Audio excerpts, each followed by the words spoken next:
Assalamualaikum, halo semuanya. Perkenalkan, nama saya Satrio Diningrat, dari Teknik Elektro 23, semester 5, NPM saya 41870032300006. Jadi di sini saya akan mempresentasikan tugas mata kuliah Sistem Mikroprosesor dan Mikrokontroler, jadi simak videonya ya. Apa itu komunikasi serial? Komunikasi serial adalah metode fundamental dalam transfer data digital di mana bit-bit data dikirimkan secara berurutan, satu persatu, melalui saluran komunikasi tunggal atau sepasang kabel. Ini berbeda dengan komunikasi paralel yang mengirimkan beberapa bit, biasanya 8 bit atau 1 byte, secara bersamaan melalui jalur kabel yang terpisah. Prinsip kerja. Prinsip utama komunikasi serial adalah efisiensi saluran. Alih-alih menggunakan banyak kabel untuk setiap bit data secara paralel, komunikasi serial mengemas data menjadi aliran bit tunggal. 1. Pengiriman.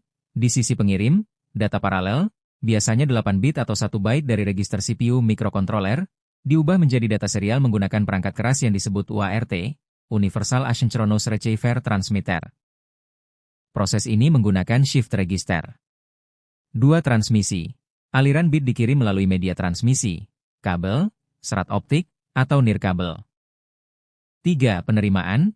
Di sisi penerima, shift register yang lain mengumpulkan bit-bit tersebut secara berurutan dan merakitnya kembali menjadi format paralel yang dapat diproses oleh komputer atau mikrokontroler. Jenis komunikasi serial. Berdasarkan metode sinkronisasi, komunikasi serial dibagi menjadi 2 jenis utama. 1. Asinkron. Tidak menggunakan sinyal kelak bersama. Sinkronisasi terjadi pada setiap paket data menggunakan bit start dan stop. Cocok untuk komunikasi jarak jauh dengan biaya lebih rendah dan aplikasi yang tidak memerlukan kecepatan sangat tinggi. Contoh, RS-232, RS-422, RS-485. 2. Sinkron. Menggunakan sinyal kelak eksternal yang dibagikan atau dikirim bersamaan dengan data untuk menyelaraskan pengirim dan penerima secara terus-menerus. Lebih cepat daripada asinkron. Contoh termasuk SPI dan I2C. Komunikasi sinkron dan asinkron. 1. Sinkron. Pada komunikasi sinkron, pengirim dan penerima disinkronkan oleh sinyal kelak, pewaktuan, yang sama. 1. Pewaktuan, timing sinyal kelak yang konsisten dan dibagi bersama, melalui jalur kabel terpisah, seperti pin SCK pada SPI, memastikan kedua belah pihak beroperasi pada kecepatan yang persis sama. 2. Pengiriman data. Data dikirim dalam blok atau frame besar secara terus-menerus tanpa jeda waktu antar byte data. 3. Efisiensi. Lebih efisien karena tidak ada bit tambahan, overhead, untuk setiap byte data. 4. Kompleksitas. Sirkuitnya lebih kompleks karena memerlukan mekanisme untuk mendistribusikan sinyal kelak atau menyematkan kelak ke dalam data.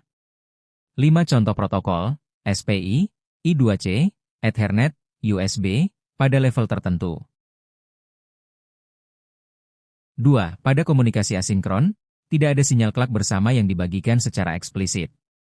Pengirim dan penerima mengandalkan pengaturan kecepatan yang disepakati sebelumnya, baud rate, dan bit tambahan untuk sinkronisasi. 1. Pewaktuan. Timing pengirim dan penerima masing-masing memiliki kelak internal yang berjalan pada laju baud yang sama, tetapi tidak harus selaras sempurna sepanjang waktu. 2. Pengiriman data. Data dikirim per karakter atau per byte, dengan jeda waktu yang tidak konstan antar transmisi. 3. Sinkronisasi. Setiap karakter dibungkus dengan bit start, untuk menandai awal, dan bit stop, untuk menandai akhir, untuk menyelaraskan waktu penerima pada awal setiap byte data. 4. Efisiensi. Kurang efisien karena adanya overhead 2-3 bit tambahan untuk setiap byte data yang dikirim. 5. Kompleksitas. Lebih sederhana untuk diimplementasikan karena tidak memerlukan jalur kelak tambahan. 6. Contoh protokol, RS-232, RS-485, UART.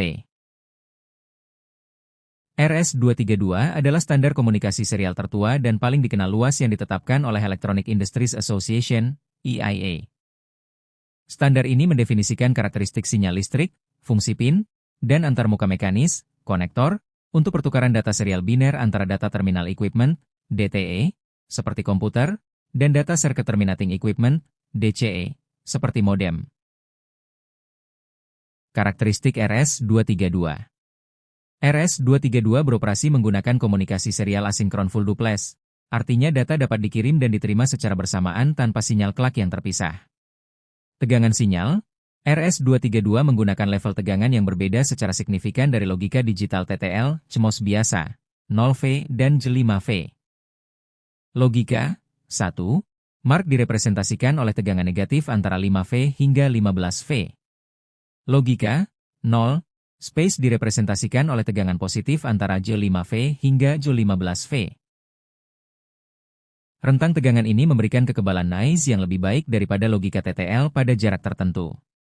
Kecepatan, baud rate standar asli RS232 dirancang untuk kecepatan rendah, biasanya hingga 20.000 bps, 20 kbps. Namun, implementasi modern dapat mencapai 115.200 bps atau lebih tinggi pada jarak pendek. Jarak maksimum, panjang kabel maksimum yang disarankan adalah sekitar 15 meter, 50 kaki. Pada jarak yang lebih jauh, kualitas sinyal cenderung menurun.